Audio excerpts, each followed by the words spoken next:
Welcome to the first ever Design Build Delivers podcast bonus content. Sometimes our chats with guests go long, dive into some deep stuff, or every so often just get a little weird. The topics we discuss are also multifaceted and can only go so far in a single episode. So we're introducing bonus content minisodes so we can bring you some of the better material that ends up on the cutting room floor the first time around. Now, we may or may not have bonus content from episode to episode, but when we do, you, our Design Build Delivers podcast listeners, will be the first to know. In January, SmithGroup's Marianne O'Brien talked to us about SB 706 in California, a bill passed last year that expanded the use of progressive design build for state and local agencies. Marianne did a great job answering the question, why is a PDB bill even worth pursuing? But what you didn't hear were some of her stories about what it was like in the trenches at the California State Assembly. I am Erin Looney, and again, welcome to the first ever Design Build Delivers podcast bonus content brought to you by US CAD.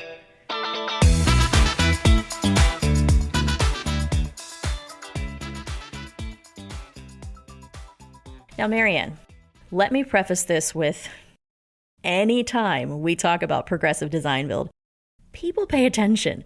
We actually have a blog post from 2016 that still comes up as one of our highest viewed posts every month. Our conference sessions, our webinars, podcasts, anything that focuses on PDB always makes a great impression. And SB 706 was about California's authority to use PDB in state and local projects. And in fact, one more connection. Our 2023 Project of the Year winner, the 1021 O Street State Office Building, was a California-based PDB project. So that kind of just begs the question, right? Why is PDB such a hot-button issue? Why is it important to the design and construction industry overall? It boils down to a few factors: that it's perceived as an incredibly fair, innovative, efficient, and customizable process. So if we were to break that down point by point, it's fair because all of the parties in the process have a reasonable assurance of payment for the intellectual property delivered and the product delivered. It's innovative because it brings the latest techniques in construction forward into the design process. So it's factored in right from the start. All these bright minds come together. And it's efficient because those construction processes come into the design process so that what's drawn, what's agreed to initially, really don't have to be reworked later in terms of shop drawings. They can carry forward all the way through because those construction techniques are factored into what's drawn right from the start. And so to take a look at customizable, the process allows for the parties to take a detour if something comes up that's really important and go explore that as part of the process. It's not already set in stone with metrics and criteria. They can go explore that. And in the end, it allows that product to be incredibly tailored to the owner and the stakeholders that will be using that facility. So hearing all of that and knowing all of that, the board decided that it was important to listen to our members and, provide the best value for them. And we could collect all these voices of why this was important and speak with the collective voice. It would resonate more. And so it was worth making the investment. So that's why we did it. That's why fundamentally, it was important and why the board decided to move forward. Okay, so obviously, though, nothing is perfect. What we've been talking about so far has been success.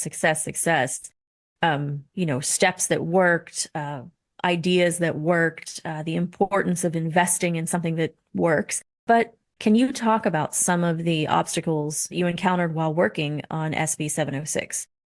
Sure. Brandon and Chris mentioned a few, but I think if I were to summarize it into one, the biggest impediment was the fear of failure.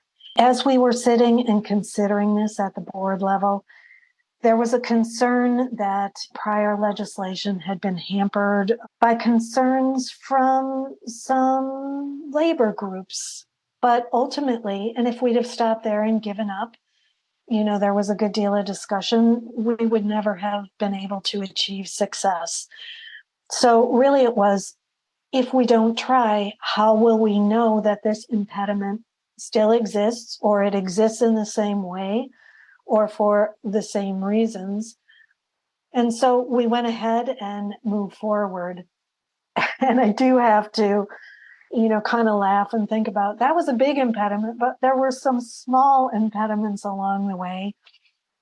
And one of those was that we almost missed the very first and most critical Senate committee hearing.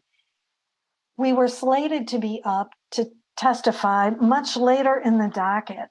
And because we had a good guide with us who knew not just the steps, but the procedure, Beau Biller and Platinum Advisors, he was watching what was going on. And we weren't supposed to be on for another 45 minutes or hour. And he was watching what was proceeding. And we found out we had to be up immediately. They had started and they had called us. And we were like 3 floors away, had just ordered coffee. We dropped everything, literally dropped everything, coats, coffee, and ran down 3 flights of stairs, blew open the doors of the room. I saw Brandon digging for the pre-written speech, and I had to buy us time because we'd been called. So I ran to the front of the room, out of breath, not knowing where I was supposed to stand. It was not my most glorious moment, I will say that, but I did buy us enough time for Brandon with the prepared speech to get up in front of the room. And so, the message there is to really be early, be present, have a guide, have a backup plan. Don't let perceived challenges be in the way. Try whatever it takes. We've been hyping up Beau quite a bit. Was he able to offer you, prior to really getting into the meat of this process, was he able to say, hey, here are some things that you may run into and here's how to handle it? Or did he just kind of let you learn on your own? Oh, no, absolutely. He provided that guide and, kind of identified some of those points and some of those agencies that might step forward and really was able to navigate around that. He was able to guide us through, both in the Senate and in the House, really how to navigate through all of that and through all of the other potential voices that might come forward in the process. So the best part of successful and let's be real, even unsuccessful legislative efforts is being able to do sort of that hands-on, to learn that type of thing. So, if you don't have Beau on hand, going through the process allows you to see it and anticipate it next time, and to find out what works, what doesn't work to get a bill passed, or in some cases, like a Virginia bill that's looking to prohibit the use of design build, to get it squashed. What are a couple of the big lessons you learned, and how do you recommend other regions apply such lessons going forward? Well, I think the biggest lesson learned is to have a guide, whether or not it's, obviously we would advise a professional advisor, but if a region can't afford a professional advisor, talk to somebody who's gotten a bill through in recent history and develop a cohort like Brandon and Chris talked about to really help understand the challenges, the advantages, and be able to articulate those clearly and effectively when the time comes to speak, to support that potential bill being passed, and know the individuals. There may be members of the constituency that know a specific senator or legislator, and try and do pre-work with them ahead of time to know what their concerns and considerations are, because we did do that, and we did have that guide to do that. So I think those were some really important things that would apply no matter what state is trying to achieve some legislation relative to design build, or more specifically, progressive design build. In our December episode, DBIA's CEO and Executive Director Lisa Washington talked about the importance of a state legislation playbook being scalable. Enter the State Statute Report and model legislation, right? And as Chris mentioned, building scalable resources avoids losing valuable time, having to start over every time there's a new bill to advance. So, the goal is for these resources and your experience in California to be helpful in any state that's working on design-build legislation. But all regions, all states are not created equal. We keep saying that in this episode, and it's that important. Can you talk a little about that scalability with the playbook that Western Pacific has put together and the resources from National and how that might be useful to, let's say, Iowa? California is one of the most complicated states. That's why this was such a challenge. We have charter cities, for example. So it's not like we have one law that will sweep across the state and create broad legislation that allows applicability across the state. Charter cities can do whatever they want, and that may be one of our next steps as a board.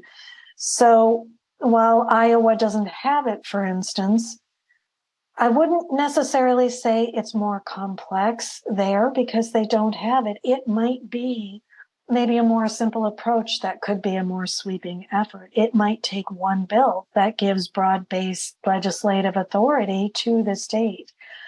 The processes would still be the same because every state government at a certain level with a House and the Senate is set up in a similar fashion, and it would take the same kind of effort to get it through. So it's helpful to know what legislation does exist, what needs to be overcome, and this is where National comes in. And it's so important. I think Brandon and Chris did mention, for us, that's our next step. We are a region of multiple states. And while we focused on California, we need to know, and we don't know right now, if and how we can help Nevada or Arizona or Hawaii. So that clarity that National will bring forward will be incredibly helpful, not just to the Western Pacific region, but to all the other regions and all the other states to build that understanding. So I think it is very scalable, even if a state hasn't started, and there are two without design-build legislation or authority. Look for more Design Build Delivers bonus content from the January episode and throughout the year by following us on social media at DBIA National and subscribing to our podcast on the app of your choosing. Thanks to USCAD for sponsoring the Design Build Delivers podcast. Learn more at uscad.com/DBIA.